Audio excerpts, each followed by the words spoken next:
Hi, and welcome to Tuesday's Tip. Today we're going to focus on swabbing our clarinet. Sometimes we're in a really big hurry to finish up after band is over, and we tend to rush this step or just skip it altogether. We've got to get to math class or the lunch line, or we cannot miss our bus.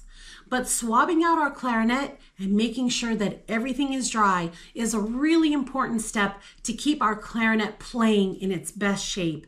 And so today I just wanted to walk through the simple steps to make sure it stays in its best playing condition. So the first thing we're going to do is we're going to remove the reed, and we're going to make sure that it is dry. I like to use my swab to dry it off, and then I will put it in its case where it belongs. Now I always take my ligature off, and then my next step is I take the mouthpiece off. Now the mouthpiece is really delicate, and so I do not like to pull my swab through the mouthpiece. Instead, I'll take a corner of it and push it through the top to dry it off, and I'll also push it through the bottom. I don't like to pull anything through in a forceful manner because it will run it down on the inside and could potentially chip it.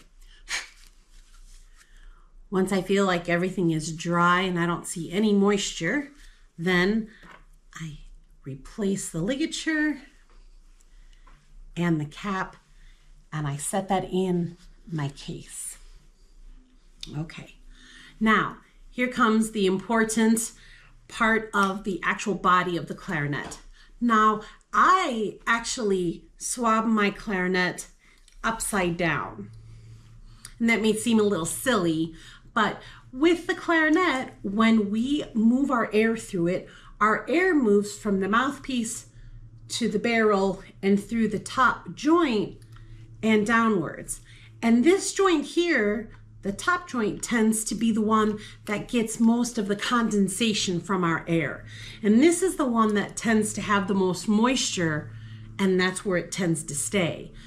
And for me, I feel like if I put my swab through here and drag it down, I'm going to be dragging moisture down into this area that may not have moisture in it at this time.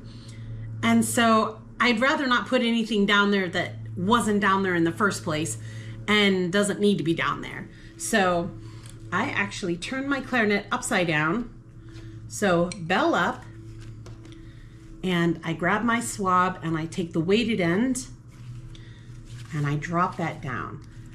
I'm also very careful to make sure that my swab is all unraveled. You don't want this to be in a big bunched up mess and try to shove it and yank it through. It could actually get stuck in the clarinet, and then it tends to be a bit of a panic session trying to get it out. So make sure that's all unraveled, and then I gently pull it through the bottom. And notice that I'm not yanking it through as fast as I can. We don't want to whip our swab through the clarinet. It could actually forcefully pull the joints apart, and something may actually fall onto the ground. And I'll do this several times, sometimes 4 or 5 times, just depends on how much moisture I think we've collected. Once I feel like everything is dry, you can take a look. I think everything is pretty good on the inside. I'll then take the barrel off. Now the barrel tends to collect moisture in the top and the bottom. And so these parts here, I like to actually take a Kleenex and I can dry these little areas out because there's a little shelf in both of these ends that the moisture sits in. Not only does the Kleenex allow me to get the moisture out, but it also allows me to clean out any of the excess cork grease that may have rubbed off and gotten stuck in there over time. This way I don't have anything that's built up in the instrument. Once that's all cleared out and I know everything's dry, I return that back to its case. Similarly, I take the two joints apart, checking top and bottom tins.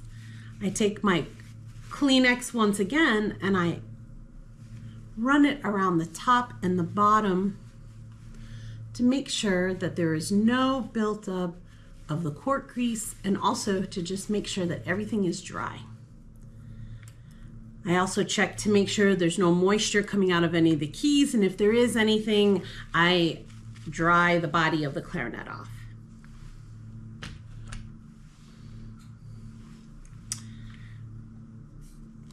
Take the bell and the bottom joint off, same Kleenex.